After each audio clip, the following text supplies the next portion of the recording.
Study IQ IAS, अब तैयारी हुई अफोर्डेबल। नमस्कार, मैं हूं आशीष। आपका स्वागत है SIP के आर्ट एंड कल्चर करेंट की सीरीज में। और हमने इस बार कवायद की है in order to make it easy for you how to remember stuff, यानी कि आर्ट एंड कल्चर को लेके, पर्टिकुलरली एंशिएंट और मिडिवल पीरियड को लेके स्टूडेंट्स में ये काफ़ी बहस चलती है और साथ ही साथ ये एक आम तौर पर राय बनाई जाती है कि आर्ट एंड कल्चर को याद करना, स्पेसिफिक्स के तौर पर याद करना और साथ ही साथ इमेज के फॉर्म पे याद करना एक काफ़ी लंबा प्रोसेस है और जल्दी याद होती नहीं है। तो इसी को लेके वी हैव स्टार्टेड और we have made some tricks for you so that you can easily remember it, so much so that जब आप प्रीलिम्स देने जा रहे हो, सो मैं आपको कह सकता हूँ कि मेरा पूरा art and culture is just on one page. As you can see, पूरा का पूरा ancient का art and culture is just on one page. How is that page made? How is that table made? आप कैसे उसे याद कर सकते हैं? What is the time period, etc. इसलिए हम लेकर आए how to remember your art and culture particularly for the ancient and medieval period. इस टॉपिक में, यानी कि इस लेक्चर में मैं ancient के बारे में बात करूंगा और थोड़ा बहुत आपको हिंट भी दूंगा कि medieval का art and culture क्या पेजेस या अगर आप कहें चार्ट्स या मैप फ्लोज कैसे बनाएं। Now let me begin straight with it. You will create a table something like this. Okay, जब आप ये टॉपिक करेंगे, पर्टिकुलरली आप एक ऐसा टेबल बनाएंगे। हम आर्ट और आर्किटेक्चर की बात कर रहे हैं। आर्ट एंड कल्चर में वैसे लिटरेचर भी है। वैसे आर्ट एंड कल्चर के तीन सबसे महत्वपूर्ण पिलर्स हैं। One is literary art, the other is visual art and the third is performing arts. Literary arts में आप लिटरेचर के बारे में पढ़ते हैं, किताबों के बारे में पढ़ते हैं, बायोग्राफीज, हिजियोग्राफीज के बारे में पढ़ते हैं। उसे आपको स्टोरी के फॉर्म में याद करना है। That is not that very tough, right? But what is more tough is to remember the jobs which have been done by ancient kings. For example, कि अगर राष्ट्रकूट्स ने एलोरा में केव्स बनाए या एलिफेंटा में केव बनाए, तो ये कौन से टाइम पीरियड से कोरिलेट करता है, या मैं गुप्ता के बनाए हुए केव स्ट्रक्चर से राष्ट्रकूट्स के बनाए हुए केव स्ट्रक्चर को कंफ्यूज ना कर दूं। इसी के लिए हम आपके लिए टेबल के आकार का, या अगर मैं कहूं एक चार्ट फ्लो के आकार का पर्टिकुलरली आर्ट एंड कल्चर याद करने का ट्रिक्स लेके आए। Now you will make some columns something like this and then एक साइड पे आप, यानी कि एक रो पे आप पर्टिकुलरली लिखेंगे with respect to the time period that we are dealing. So अगर मान लीजिए मैं स्टोन एज से ही डील कर रहा हूं, so I will write stone age here. ठीक है, सबसे पहला टाइम पीरियड मान लीजिए कि 2 मिलियन ईयर्स अगो से लेके 2800 BC तक आप पूरे स्टोन एज को पढ़ते हैं, जिसमें पेलियोलिथिक, मीजोलिथिक, नियोलिथिक और थोड़े बहुत चाल्कोलिथिक कल्चर्स के बारे में हम पढ़ते हैं। तो यहाँ पर डायनेस्टीज आएंगी। मान लीजिए इसके बाद आप पढ़ते हैं इंडस वैली सिविलाइजेशन, तो आप उसका ऑलमोस्ट, अगर मैं कहूँ 2800 से लेके 1750 तक आप लिख सकते हैं, BC तक। That is the time period that is mature Harappan culture sustained in north western part of India. उसके बाद अगर मैं आगे बढ़ूँ, सो यू हैड द वैदिक एज, और वैदिक एज में आप प्री वैदिक या अर्ली वैदिक और लेटर वैदिक पढ़ते हैं। बट दोनों को मिला के अगर मैं कहूँ, सो 1500 से लेके 600 BC तक वैदिक एज चलता है, राइट? जिसमें अर्ली और लेटर दोनों हैं। अर्ली, फॉर दो students who want to know sir early Vedic age कितना है, सो 1500 से लेके 1000 BC तक अर्ली वैदिक एज है, जिसको आप ऋग्वेदिक एज भी बोलते हैं। और 1000 BC से लेके 600 BC तक लेटर वैदिक एज है। वैदिक के बाद आप महाजनपद पीरियड्स पढ़ते हैं, या महाजनपद, भारत में महाजनपद आ रहे हैं वो पढ़ते हैं। This is the phenomena of 6th century BC की 6th century BC में बहुत सारे महाजनपद, पर्टिकुलरली 13 और कहीं कहीं पे 16 महाजनपदों के बारे में आपको बताया जाता है। भगवती सूत्र में या अंगुत्तरे निकाया में जो बुद्धिस्ट टेक्स्ट हैं, वहां पर भी महाजनपद के बारे में बताया जाता है। But that is a political history that you do. आप आर्ट एंड कल्चर के पर्सपेक्टिव में among one of the mahajanapadas, among all the mahajanapadas, एक महाजनपद के बारे में आप डिटेल में पढ़ते हैं, दैट इज द मगध, और मगध से जुड़ा हुआ मौर्य साम्राज्य। So if I would say कि वैदिक के बाद आप आर्ट एंड कल्चर के पर्सपेक्टिव में डायरेक्टली मौर्य साम्राज्य के बारे में पढ़ते हैं, so you can just right Mauryas and write the time period roughly from 324 to 187 BC, जब लास्ट किंग बृहद्रथ को एग्जीक्यूट किया जा रहा है, द लास्ट मौर्यन किंग। उसके बाद में आप पोस्ट मौर्यन लिख दीजिए सीधा, ठीक है। और पोस्ट मौर्यन डायनेस्टीज, जिसमें बहुत सारी डायनेस्टीज थी पोस्ट मौर्यन में, Indo Greeks, Shakas, Kushans, Parthians, right, Satavahanas. तो नॉर्थ में कुशान्स बहुत महत्वपूर्ण डायनेस्टी बनते हैं, पोस्ट मौर्यन की कैटेगरी में से एक। और उसके बाद में जो है साउथ में सातवाहन्स बनते हैं। ना इससे जुड़ी हुई आर्ट एंड कल्चर हम बहुत ज्यादा पढ़ते हैं, इसलिए आप एक पोस्ट मौर्यन लिखिए जिसमें आप ये समझेंगे कि सर इसमें इंडो ग्रीक भी होगा, शाक भी होगा, कुशान्स भी होगा, शुंगा के बारे में भी लिखा होगा, या कानवास के बारे में भी लिखा होगा। All of these are related to that time period. हम रफली इसे 200 BC से 300 AD तक मानेंगे, बिकॉज 300 AD या 315 के बाद आप समझते हैं कि गुप्त काल शुरू हो जाता है या गुप्ता काल शुरू हो जाता है। Now after post Mauryan you will write again the Gupta time period, and you can write roughly from 300 to 550 AD, and finally the post Gupta time period, और post Gupta time period में आप जानते हैं you will study mostly Ikshwakus in the south, there are also Vakataks, but जो सबसे important dynasty थी post Gupta के time period पे, you had the coming up of Pushyabhutis in the north, right, Prabhakar Vardhan, Harshvardhan etcetera, ये north में आ रहे हैं। South में कुछ इंपॉर्टेंट डायनेस्टीज जैसे पल्लवास, चालुक्यान्स आ रहे हैं, अगेन दे वर कमिंग और को terminus from 5th 6th 7th century AD। सो आप समझ सकते हैं कि 7th century तक या 750 तक, from the time period of 550 to 750 is the time period that you have the post Gupta dynasties. और इसमें हर्षा भी हैं, इसमें चालुक्यंस भी हैं, इसमें राष्ट्रकूट्स भी हैं, इसमें पल्लवास भी हैं, राइट। इनफैक्ट राष्ट्रकूट्स और भी लेट आते हैं। So you can just right till 750 AD। तो ये हो गई हमारी अगर मैं कहूँ टाइमलाइन और द हिस्टोरिकल टाइमलाइन। अब आपको कुछ नहीं करना है। Now the step is actually very simple for दो students who have studied art and culture from us before, यानी कि SIP के लेक्चर्स जिन्होंने अटेंड कर लिए, उनका रिविजन हो चुका है, वो जानते हैं कि हम इन कौन से टाइम पीरियड्स के बारे में बात कर रहे हैं। हालांकि मैं जानता हूं कि और भी बहुत सारे स्टूडेंट्स हैं जिन्होंने आर्ट एंड कल्चर SIP में रहते हुए कवर नहीं किया है, सक्सेस इन प्रीलिम्स वाले प्रोग्राम में रहकर कवर नहीं किया है। कोई बात नहीं, मैं चाहूँगा कि आप आने वाले बैचेस में भी ज़रूर एडमिशन लें और फाउंडेशन बैचेस में भी एडमिशन लें, जिसके बारे में मैं आपको कुछ देर बाद में ज़रूर बताऊँगा। But not to worry, I am just giving you a hint कि हम कैसे अप्रोच करेंगे, and I will also show you the artefacts. Now ये तो टाइमलाइन हमने लिख ली। अब याद कैसे करना है कि मान लीजिए सर स्टोन एज में कुछ चीज़ें हैं जो हम आर्ट एंड कल्चर में पढ़ते हैं। सो मान लीजिए आप कैटेगरीज बना दीजिए, किसकी? आर्किटेक्चर की। जैसे मैंने यहाँ पर कैटेगरीज बनाई है, आपको दिख नहीं रहा है आई एम श्योर, बट आपके लिए मैं यहाँ पर लिखता हूँ। ओके, नाउ सबसे पहली कैटेगरी मैंने पैलेसेस और फोर्ट्स की बनाई, ठीक है। ये कैटेगरी का नाम हम यहां पे लिखेंगे। दूसरी कैटेगरी मैंने स्तूपास की बनाई है, थर्ड केव्स की, फॉलोड बाय टेम्पल्स,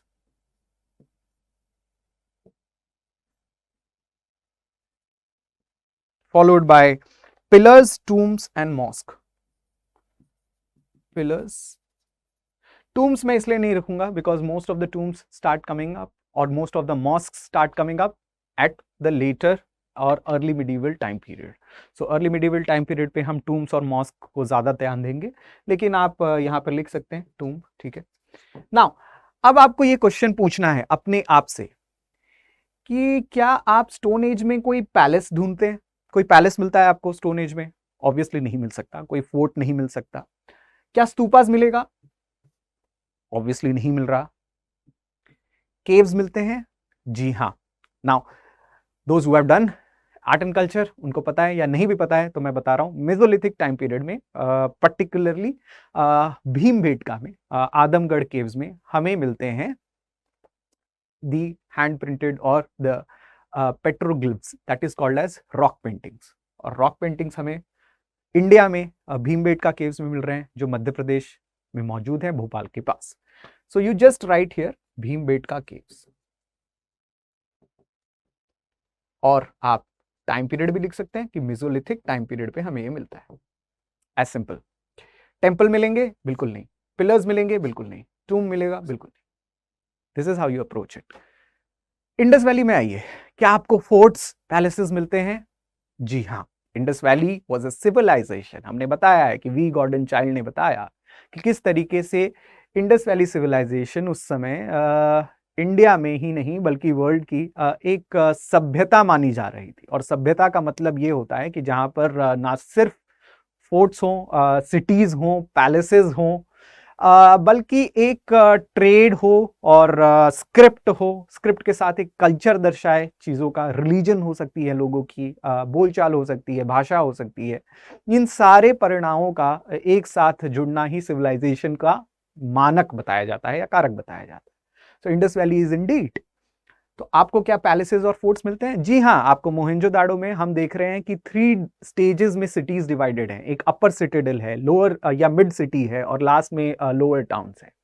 या धोलावीरा में भी हमें यह देखने को मिलता है। So we do find forts and palaces. तो आप जरूर लिख सकते हैं, फॉर एग्जाम्पल धोलावीरा में बहुत अच्छा ड्रेनेज मिलता है, या मोहेंजोदाड़ो में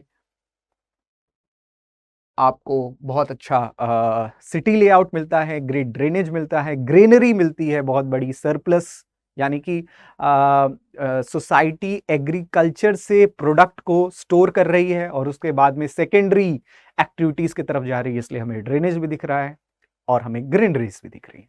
सो all of that we are finding it. क्या हमें स्तूपास मिलते हैं? Now that is the interesting question that you should ask कि सर हमें क्या स्तूपा मिलते हैं? जी नहीं, आपको इंडस वैली सिविलाइजेशन में कोई स्तूप नहीं मिलते हैं। क्या हमें केव्स मिलते हैं? लोग केव्स में नहीं रहते थे, लोग सिटीज में रहते थे। सो ना हमें स्तूपा मिलते हैं, ना हमें केव मिलते हैं। टेम्पल्स हमें मिलते हैं।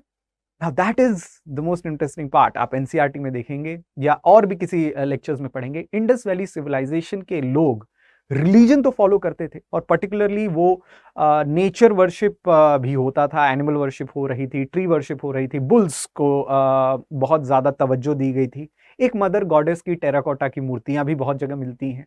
लेकिन क्या इसका मतलब है कि टेम्पल मिलता है?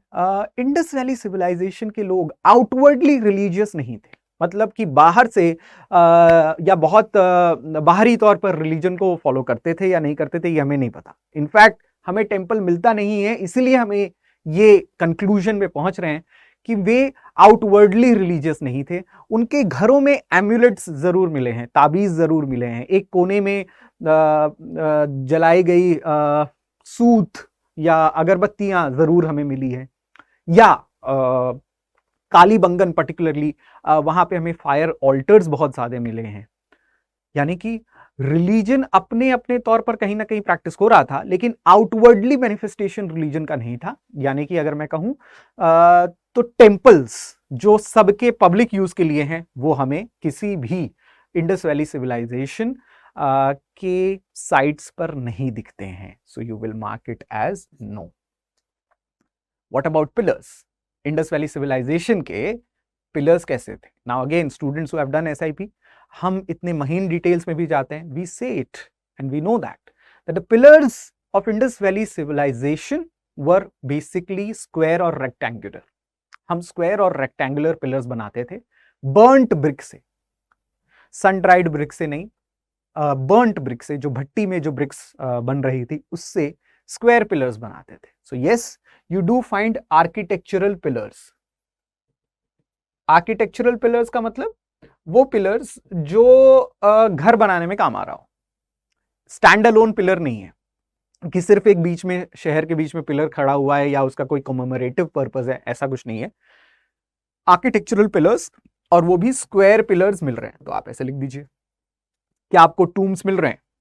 नहीं, लेकिन बरियल साइट्स जरूर मिल रहे हैं। देखिए इस साल के या इस साल से 2020 में राखीगढ़ी में, 2020-21 में राखीगढ़ी में बहुत ज्यादा एक्सकेवेशंस हुए और वहां पर नेक्रोपोलिस पाया गया। नेक्रोपोलिस का मतलब एक particular site which is earmarked only for dead people. So सिर्फ दफनाने के लिए जो साइट्स होती हैं, बहुत ही बड़ी मात्रा में नेक्रोपोलिस राखीगढ़ी में मिला।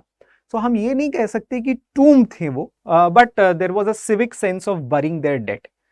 इससे आपको ये भी क्वेश्चन पूछना चाहिए अपने आप से कि सर वहाँ पे डेड बरी कैसे होते थे, या वहाँ पे क्रिमेशंस होती थी, या वहाँ पे दफनाने की प्रक्रिया थी या जलाने की प्रक्रिया थी, etcetera etcetera. Now Indus valley civilisation में आपको कंप्लीट बरियल भी मिलता है, आपको फ्रैक्शनल बरियल भी मिलता है, और आपको क्रिमेशन भी मिलता है। So that is the interesting part that you should keep asking for yourself, और इस तरीके से आप अपना चार्ट बनाएंगे। नाउ फॉर दो स्टूडेंट्स जिन्होंने हमारे साथ लेक्चर्स नहीं किए हैं बट वो देखना ज़रूर चाहेंगे, so I am just showing you some of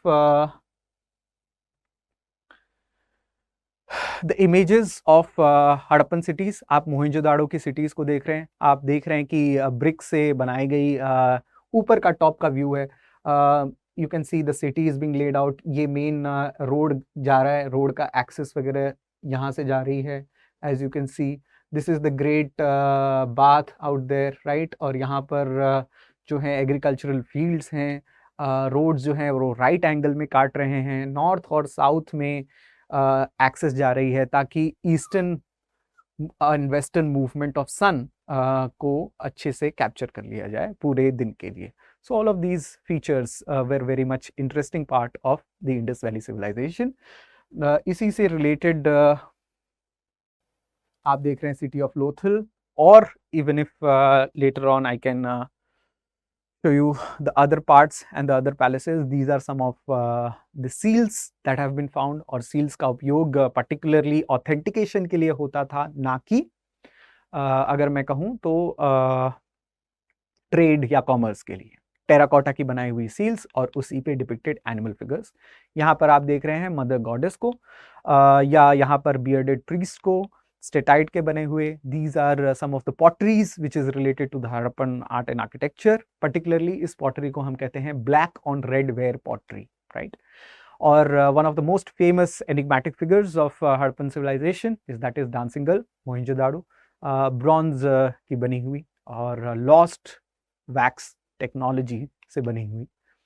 and these are some fractional burials और complete burial sites of the Harappa civilisation. Now coming back to our chart, तो मैंने आपको आईबीसी बताया। अब इसी तरीके से आप मौर्यन टाइम पीरियड, सॉरी माफ करिएगा, वैदिक और मौर्यन हम देखेंगे कि किस प्रकार से वैदिक और मौर्यन टाइम पीरियड में कौन से आर्ट और आर्किटेक्चर हैं जो साथ में मिल रहे हैं। अब आप वापस वो सवाल पूछिए कि क्या सर वैदिक एज में हमें पैलेसेस दिखता है? You don't find it. That is the biggest discontinuity in Indian timeline, particularly Indian ancient timeline, कि आईवीसी यानी कि इंडस वैली सिविलाइजेशन तो एक मैच्योर सिविलाइजेशन है, लेकिन वैदिक एज जब आता है that is an age nowhere you will find, किसी भी बुक में आप नहीं पाएंगे कि वैदिक को सिविलाइजेशन कहा गया है। वैदिक को कल्चर कहते हैं, यानी कि मटीरियली और आर्किटेक्चरली या मटीरियल कल्चर के हिसाब से वैदिक एज इंडस वैली सिविलाइजेशन से एक स्टेप नीचे था। तो आपको वो स्टर्डी मड ब्रिक्स या इवन बर्न्ड ब्रिक्स वाले स्ट्रक्चर्स वैदिक एज में देखने को नहीं मिलेंगे। सो you will not find any palaces and forts.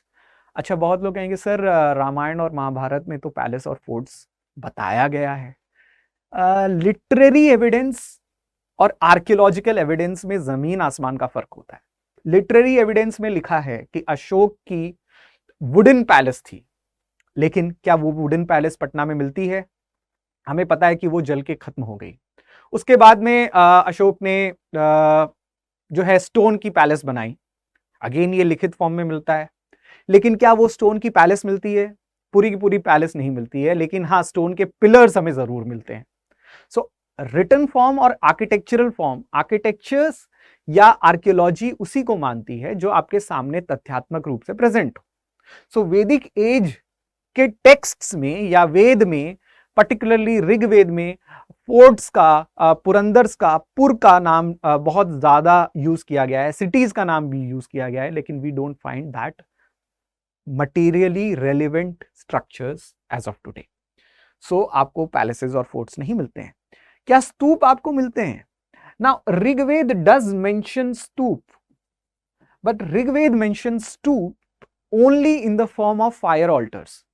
ये स्तूप जो है वो फायर ऑल्टर्स के तौर पर मेंशन किए जाते हैं, बल्कि आप और हम ये सब जानते हैं कि स्तूप एक इंपॉर्टेंट बुद्धिस्ट आर्कियोलॉजी का पार्ट है जो रिनंसिएशन या डेथ को सिंबलाइज करता है।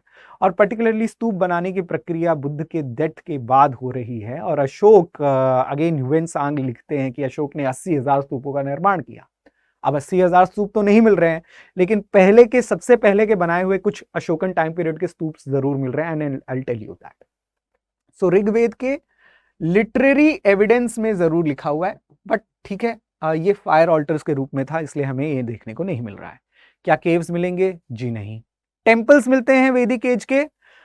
नहीं, आपको टेम्पल्स भी नहीं मिलेंगे। इनफैक्ट आपको जान के हैरानी होगी कि टेम्पल्स आपको सीधे गुप्ता पीरियड में दिखाई देंगे। ठीक है, ऐसा क्यों? We will tell. सो आपको टेम्पल्स भी नहीं दिखते हैं। हालांकि लिटरेरी या लिटरेचर में जरूर मेंशन है, ऋग्वेद में जरूर मेंशन है, सब जगह जरूर मेंशन है, महाभारत में जरूर मेंशन है, but that is not it. Pillars not to found and tomb also not to be found. तो आप कह सकते हैं, एक मेंस में क्वेश्चन आता था या आया भी है, आई थिंक 2005-6 में क्वेश्चन आया था, दैट आर्किटेक्चरली और archaeologically the period of Rigveda speaks nothing but the literature speaks a lot.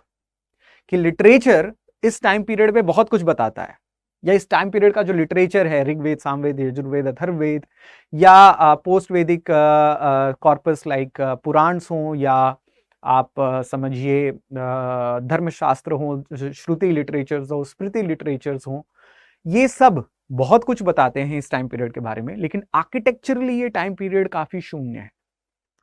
इसे आप पीजीडब्ल्यू कल्चर के नाम से भी जानते हैं, पेंटेड ग्रेवेयर कल्चर, जहां पर पेंटेड ग्रेवेयर आर्टिफैक्ट्स जहां पर मिलते हैं। जैसे कि मैंने आपको बताया कि इंडस वैली में ब्लैक एंड रेडवेयर कल्चर होता है, उसी तरीके से वैदिक एज में पेंटेड ग्रेवेयर कल्चर होता है। फाइनली मौर्य पीरियड पे आइए।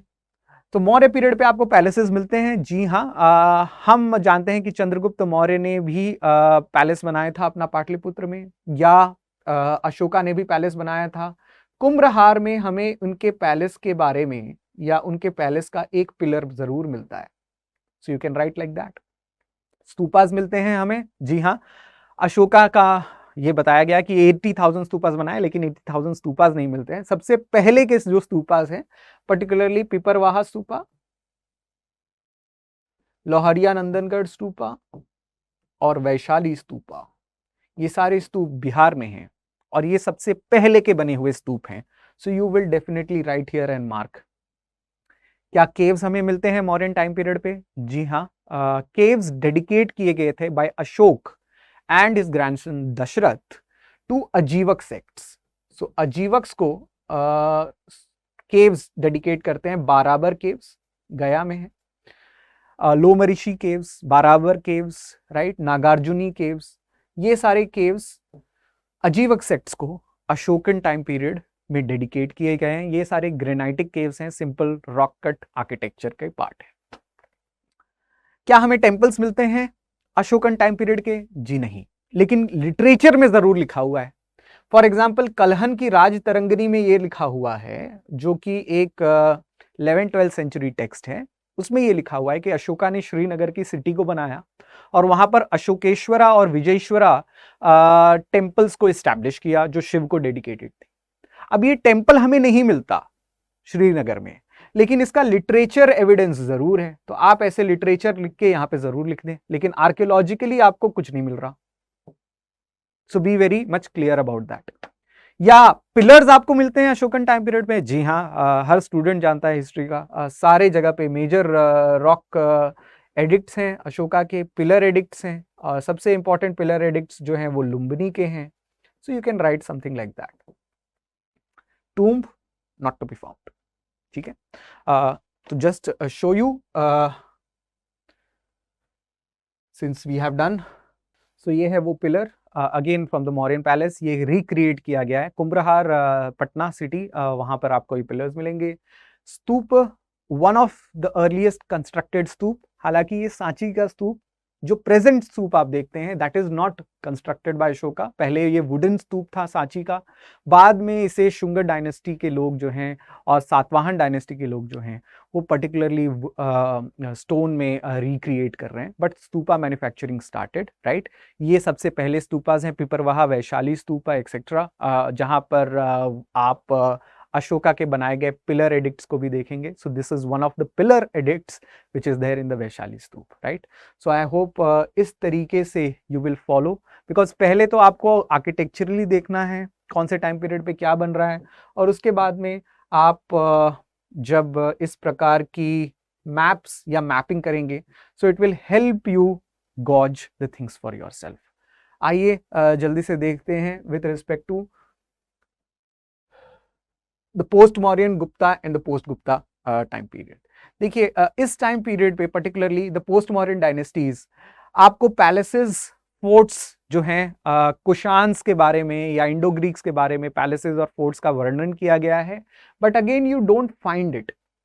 मथुरा हो या सियालकोट हो, ये इनके इम्पॉर्टेंट कैपिटल्स के तौर पर हुआ करते थे ऑफ द कुशान्स।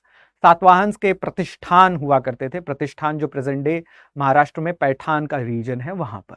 अब इन सब जगहों पर आपको पैलेसेस और फोर्ट्स तो नहीं मिल रहे हैं, लेकिन इंस्क्रिप्शंस जरूर मिल रहे हैं। नानाघाट इंस्क्रिप्शन हो या नासिक इंस्क्रिप्शन हो, ये सातवाहन से रिलेटेड इंस्क्रिप्शंस हैं, जो ये बताता है कि वो बड़े एम्पायर और बड़े एम्पायर के अधिपति भी हुआ करते थे। सो गौतमीपुत्र सतकर्णी जो हैं वो अपने आप को दक्षिण पथपति कह रहे हैं etcetera etcetera. So you just find inscriptions. तो आप यहाँ पर कैंसिल कर सकते हैं और सिर्फ इंस्क्रिप्शंस लिख सकते हैं। क्या आपको स्तूपास मिलते हैं? जी हाँ, बहुत सारे स्तूपास मिलते हैं। Again constructed during the time of Kushans, Satavahanas, Shungas. Particularly मैं सातवाहन्स की बात करूँ तो अमरावती स्कूल ऑफ आर्किटेक्चर में बहुत सारे स्तूपास बन रहे हैं, अमरावती में ही बन रहे हैं। इक्ष्वाकु टाइम पीरियड में इसी टाइम पीरियड पे स्तूपास बन रहे हैं। कुशान्स और शुंगा डायनेस्टी के लोग सांची में स्तूपा बना रहे हैं, मैंने जैसे आपको बताया। सो सांची स्तूपा आप लिख सकते हैं। साथ ही साथ तक्षशिला में भी बन रहा है, धरनीकोटा, धन्य Cuttack, that is the present day again Amravati. या आप देख सकते हैं in the areas of Vallabhi, Gujarat etcetera. Rudra दमन जो शाक रूलर हैं वो भी इंस्क्रिप्शंस लिख रहे हैं, तो आप यहाँ पर भी लिख सकते हैं। क्या केव्स बन रहे हैं इस टाइम पीरियड पे? जी हाँ, you have caves been dedicated from the Kharavela, that is Kalinga dynasty के किंग जो हैं Kharavela, again in the post modern period caves dedicate कर रहे हैं Udayagiri, Khandagiri caves to Jainism. तो आप यहाँ पर ऐसे लिख सकते हैं, जैनिज्म को डेडिकेट कर रहे हैं केव्स। टेम्पल्स क्या हमें मिलते हैं इस टाइम पीरियड पे? अगेन जैसे कि मैंने आपको बताया कि लिटरेचर एविडेंस है। सो ये बताया जाता है कि कानवा के किंग्स जो हैं, जो अगेन पोस्ट मॉडर्न रूलर्स में से एक हुए, शुंग के बाद कानवा आए in the northern time period और in the northern area of India, और वहां पर ये बताया जा रहा है कि कृष्ण और बलराम की जो है मंदिर बने। नाउ कृष्ण और बलराम की मंदिर हमें मिलते नहीं है, लेकिन कानवा टाइम पीरियड पे लिटरेचर एविडेंस जरूर है, तो आप ऐसे लिटरेचर करके लिख सकते हैं। पिलर्स या tomb, now we don't find pillars like we used to find during the time period of Ashoka, की स्टैंड अलोन पिलर्स नहीं है। पिलर्स जो हैं आर्किटेक्चरल पिलर्स हैं, तो आप जरूर लिख सकते हैं कि आर्किटेक्चरल पिलर्स मिल रहे हैं। But Indo Greek time period पर, पर्टिकुलरली शुंगा के टाइम पीरियड पर, काशीपुत्र भागभद्र के टाइम पीरियड पर आपको एक हीलियोडोरस पिलर मिलता है विदिशा में, और हीलियोडोरस एक ग्रीक एम्बेसडर थे, इंडो ग्रीक एम्बेसडर थे, जो शुंग के शासनकाल में एम्बेसडर के रूप में रहते थे विदिशा में, और उन्होंने ये डेडिकेट किया अपने आप को भगवतिज्म की तरफ। सो अपने आप को भगवतिज्म में डेडिकेट करने वाले हीलियोडोरस पिलर विदिशा में जरूर हम पाए जाते हैं या मिलते हैं, तो आप ऐसे लिख सकते हैं। या गुप्ता टाइम पीरियड पे आपको फोर्ट्स और पैलेसेस, स्तूपास आपको सबसे ज्यादा, for example Dhamek stupa at Sarnath मैं ज़रूर बताऊंगा आपको। ये एक लौता इम्पॉर्टेंट स्तूप है जो गुप्ता टाइम पीरियड पे आपको मिलता है। फोर्ट्स एंड पैलेसेस, जी हाँ, बहुत कुछ मेंशन किए गए हैं फोर्ट्स एंड पैलेसेस के बारे में, but we don't find it, ठीक है, गुप्ता टाइम पीरियड पे we again don't find it.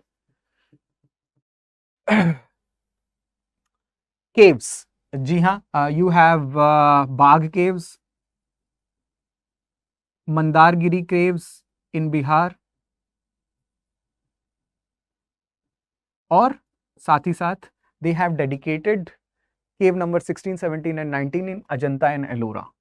तो अजंता एंड एलोरा, पर्टिकुलरली अजंता के केव्स, माफ करिएगा मैं एलोरा कह रहा हूं, पर्टिकुलरली अजंता के caves number 16, 17 and 19 Guptas dedicate करते हैं as chaityas to Buddhism.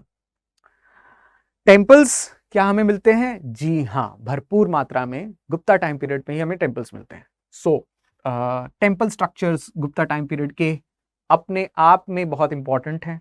So Shiva temple at Bhumara, Dashavatar temple Deoghar, Nachna Kuthar temple Jhansi, etcetera. और ये सारे टेम्पल ब्रिक स्ट्रक्चर्स के हैं, ब्रिक से मेड हैं, सिंपल टेम्पल्स हैं। इतने बड़े जो हैं नगर स्टाइल ऑफ टेम्पल्स नहीं है, लेकिन छोटे मोटे स्टाइल ऑफ टेम्पल्स जो हैं अभी वो शुरू हो रहे हैं। So you can make something like that. Now मैं जान रहा हूं that you may be getting confused और you may be getting a bit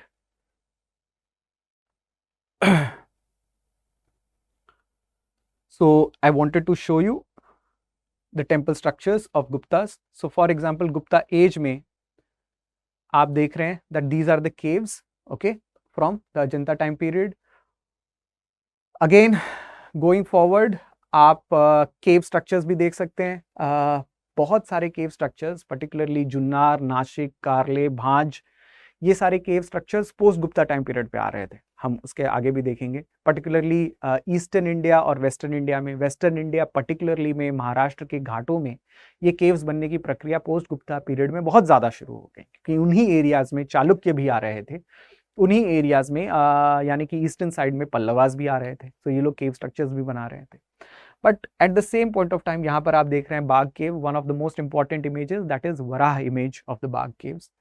या नगर स्टाइल ऑफ आर्किटेक्चर जो गुप्ता टाइम पीरियड पे शुरू होता है, जैसे कि मैंने आपको बताया पार्वती टेम्पल या नचना कुठार टेम्पल या देवघर टेम्पल्स, या evolution of Dravida architecture particularly Pallava के टाइम पीरियड पर जो शुरू हो रहा है। Pallavas again 5th, 6th, 7th century के टाइम पीरियड पर साउथ में ईस्टर्न साइड में अपने आप को बसा रहे हैं, महेंद्र मंडपास बन रहे हैं, नरसिम्हा वर्मन टेम्पल्स बना रहे हैं, पर्टिकुलरली महाबलीपुरम या महाबलीपुरम के टेम्पल कॉम्प्लेक्सेस आ रहे हैं, यहाँ पर आप सन टेम्पल कोणार्क देख रहे हैं। So all of these started coming up together at this time period, right. So कहने का मतलब है कि आप जब इस टाइप की आर्किटेक्चर या इतने लंबे टाइम पीरियड को एक साथ देखना चाहेंगे या एक साथ याद करना चाहेंगे, so it will be very handy for you to have a chart like this, right. I hope आपको ये समझ में आ रहा होगा। I hope that this will help you in your preparation. I also want you to prepare for coming up medieval time period के architecture के बारे में। So for that also I will put up one series and make sure that आप वो chart follow कर सके। In the next chart I will start from Chalukyans, राष्ट्रकूट्स, Pallavas, so that ज़्यादा confusion ना हो। मैं आपसे ये भी आग्रह करना चाहूँगा that when you see the next part you also should revise your art and culture syllabus a bit। आप medieval का art and culture syllabus revise करके रखें, और next part में we will also make sure that you go ahead and remember all of your medieval art and architecture. Now, before you go away, I would also like to tell you that what you are lacking here is, please remember your goals. अगर आप चाहते हैं कि एक consolidated form में आपको art and culture ही नहीं, history भी हिस्ट्री के साथ सोसाइटी भी, साइंस एंड टेक्नोलॉजी भी, इकोनॉमी भी, पॉलिटी भी, बिकॉज यूपीएससी में तो सब कुछ आता है, राइट। आप इसी लेक्चर के दौरान देख चुके थे कि आर्ट एंड कल्चर हिस्ट्री से अलग नहीं है, हिस्ट्री का ही पार्ट है, लेकिन हिस्ट्री भी आपको पढ़नी है और आर्ट एंड कल्चर उसके साथ ही खत्म हो जाता है। When you are preparing for that, I want your foundations to be strong. और एक strong foundation के लिए you should have faith in any foundation batches. Now, understand that we are launching this batch specially for you if you have a goal in mind for 2025. 2024, 2025 के batches launch हो चुके हैं, but again with heavy demand, this batches will start from 6th of March and I want you to enroll in it. Clear your foundation, make your foundation as strong as these structures were, because जब आपके foundation strong होंगे तभी ही आपको भी याद रखा जाएगा और तभी ही आप भी याद रखे जाओगे. So in order to make your foundation strong, take admission in the foundation batch course. Use the code ASHLIVE. When you use this code, of course, you will get discount. Aim is to provide you quality with affordability. So be affordable, but at the same point of time, be strong in your foundations. आपको वो पूरे साल के दौरान चलती हुई foundation batches से ही मिलेगा, जिसमें हम सिर्फ एक सिलेबस ही नहीं या एक पर्टिकुलर टॉपिक ही नहीं, पूरे सिलेबस को कवर करते हैं all round the years. 1300 plus live lectures आपको मिल रहे हैं। साथ ही साथ you have to understand that will also train you in answer writing, because mains की आंसर राइटिंग ही सबसे इंपॉर्टेंट होती है, राइट। सो मेंस की आंसर राइटिंग होगी, लेक्चर्स होंगे, साथ ही साथ प्रीलिम्स की भी तैयारी एमसीक्यूज के थ्रू आपको की जाएगी, एक डेडिकेटेड मेंटर्स दिए जाएंगे। What more do you need? What you need more, I will tell you, is your resolve. So if your resolve is sure कि आपको जरूर क्रैक करना है, आगे बढ़ना है, ट्रिक्स और ये सारी चीजें जो हैं वो साथ में तो चलती ही रहेंगी, लेकिन फाउंडेशन भी होना ही उतना जरूरी है। If you want to take part in our foundation batch, see your name in the list. So do take admission in the foundation courses, use the code ASHLIVE and see your dreams coming true. Thank you for watching it. My name is Ashish. Study IQ IAS, अब तैयारी हुई affordable.